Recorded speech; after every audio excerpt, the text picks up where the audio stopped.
30 বছর পূর্তি উৎসব এবং পুনর্মিলনী অনুষ্ঠান উদযাপন উপলক্ষে স্মৃতিচারণ আলোচনা ও সাংস্কৃতিক অনুষ্ঠান অনুষ্ঠিত হয়েছে। উত্তরা ডিগ্রি কলেজের আয়োজনে শনিবার দিনব্যাপী নওগাঁর মান্দা উপজেলার উত্তরা ডিগ্রি কলেজ মাঠে এ অনুষ্ঠান অনুষ্ঠিত হয়।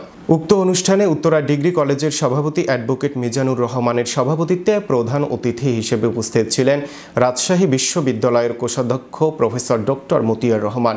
বিশেষ অতিথি হিসেবে ছিলেন রাজশাহী বিশ্ববিদ্যালয়ের dean veterinary and animal sciences অনুষদ প্রফেসর ডক্টর খন্দকার মোজাফফর হোসেন। আরও উপস্থিত ছিলেন উপজেলা বিএনপির আহ্বায়ক শফিকুর ইসলাম বাবুল চৌধুরী, উপজেলা বিএনপির সাবেক সভাপতি মোখলেসুর রহমান মোকে, উপজেলা বিএনপির আহ্বায়ক কমিটির অন্যতম সদস্য আখিরুজ্জামান সেলিম সহ অন্যান্য অতিথিবৃন্দরা।